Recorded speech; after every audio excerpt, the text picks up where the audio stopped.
What if I told you your own body contains evidence that humans didn't simply appear exactly as we are? Look closely and you'll find structures that seem almost like leftovers from an older version of ourselves, and some of them are hiding in plain sight.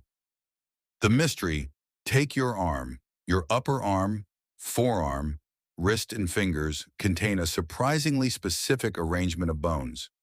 Now compare that basic pattern with a bat's wing, a whale's flipper, or even a cat's front leg.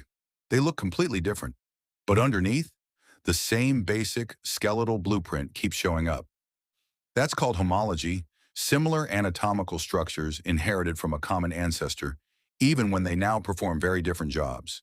A human arm is built for grasping, a whale's flipper is built for swimming, a bat's forelimb is specialized for flight. Different functions, same underlying pattern. And that pattern is one of the major anatomical clues scientists use to reconstruct evolutionary relationships.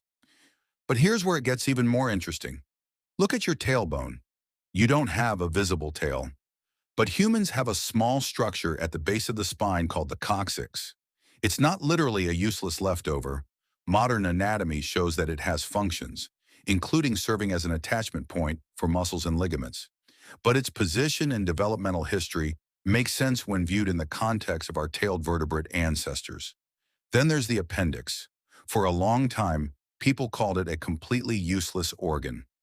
That description turned out to be too simplistic. The appendix appears to have immune and microbiome-related functions. But its evolutionary history is fascinating.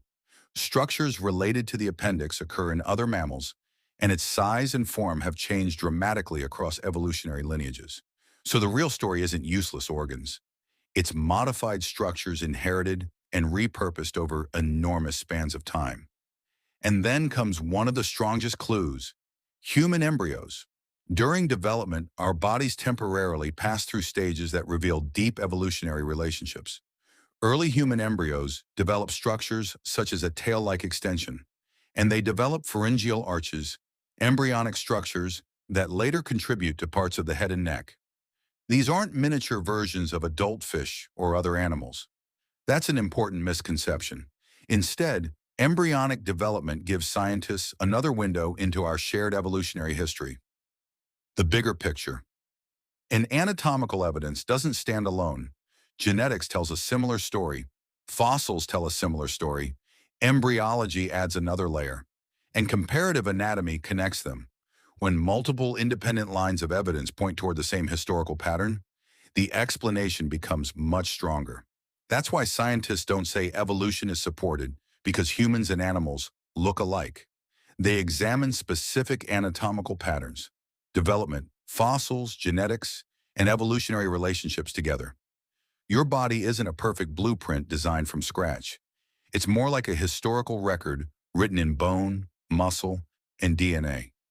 Every generation inherits an existing biological structure, and evolution modifies what already exists, sometimes dramatically, sometimes subtly, and sometimes the clues are still sitting inside us.